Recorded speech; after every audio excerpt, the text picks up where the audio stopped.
ଲଘୁଚାପର ରୂପ ନେବ ବଙ୍ଗୋପସାଗରରେ ସୃଷ୍ଟି ହେବାକୁ ଥିବା ଘୂର୍ଣ୍ଣିବଳୟ କ୍ଷେତ୍ର ପ୍ରଭାବରେ ସପ୍ତାହ ଯାକ ଲାଗି ରହିବ ବର୍ଷା।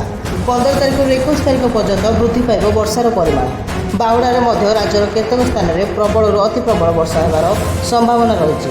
ବଙ୍ଗୋପସାଗରରେ 14 ତାରିଖରେ ସୃଷ୍ଟି ହେବାକୁ ଥିବା ଘୂର୍ଣ୍ଣିବଳୟ 15 ତାରିଖରେ ଲଘୁଚାପର ପରିଣତ ହେବ ବୋଲି ଆକଳନ କରିଛି ପାଣିପାଗ ବିଜ୍ଞାନ କେନ୍ଦ୍ର। 20 ତାରିଖରେ ଏହା ଓଡ଼ିଶା ଉପକୂଳ ଦେଇ ଗତି କରିବ। ପ୍ରଭାବରେ 15 ତାରିଖରୁ 21 ତାରିଖ ପର୍ଯ୍ୟନ୍ତ ରାଜ୍ୟର ବିଭିନ୍ନ ସ୍ଥାନରେ ବର୍ଷା ଲାଗି ରହିବା ନେଇ ଆକଳନ କରାଯାଇଛି। ପାଣିପାଗ ବିଭାଗର ଆକଳନ ଅନୁଯାୟୀ ଆଜି ମଧ୍ୟ ଉତ୍ତର ଏବଂ ଉପକୂଳ ଓଡ଼ିଶାରେ କେତେକ ସ୍ଥାନରେ ବର୍ଷା ହେବାର ସମ୍ଭାବନା ରହିଛି। ମୟୂରଭଞ୍ଜ, କେନ୍ଦୁଝର, ଗଞ୍ଜାମ, ଗଜପତି, ମାଲକାନଗିରି, କୋରାପୁଟ, ନବରଙ୍ଗପୁର, ରାୟଗଡ଼ାର କେତେକ ସ୍ଥାନରେ ବର୍ଷା ହେବାର ସମ୍ଭାବନା ରହିଛି। ସେହିପରି ଆସନ୍ତାକାଲି ଗଞ୍ଜାମ, ଗଜପତି, ରାୟଗଡ଼ା, କନ୍ଧମାଳ, କେନ୍ଦୁଝର, ସୁନ୍ଦରଗଡ଼, ଦେବଗଡ଼ ଇତ୍ୟାଦି ଜିଲ୍ଲାରେ ମଧ୍ୟ ପ୍ରବଳ ବର୍ଷାର ସମ୍ଭାବନା ରହିଛି। ସେହିପରି ବାହୁଡ଼ା ଅର୍ଥାତ୍ 15 ତାରିଖ ଦିନ କନ୍ଧମାଳ, ଗଞ୍ଜାମ, ଗଜପତି ସମେତ ରାଜ୍ୟର 8ଟି ଜିଲ୍ଲାରେ ପ୍ରବଳ ବର୍ଷା ନେଇ ଆକଳନ କରିଛି ଆଞ୍ଚଳିକ ପାଣିପାଗ ବିଜ୍ଞାନ କେନ୍ଦ୍ର। ବ୍ୟୁରୋ ରିପୋର୍ଟ, ଜାଗରଣ 24 ନ୍ୟୁଜ୍।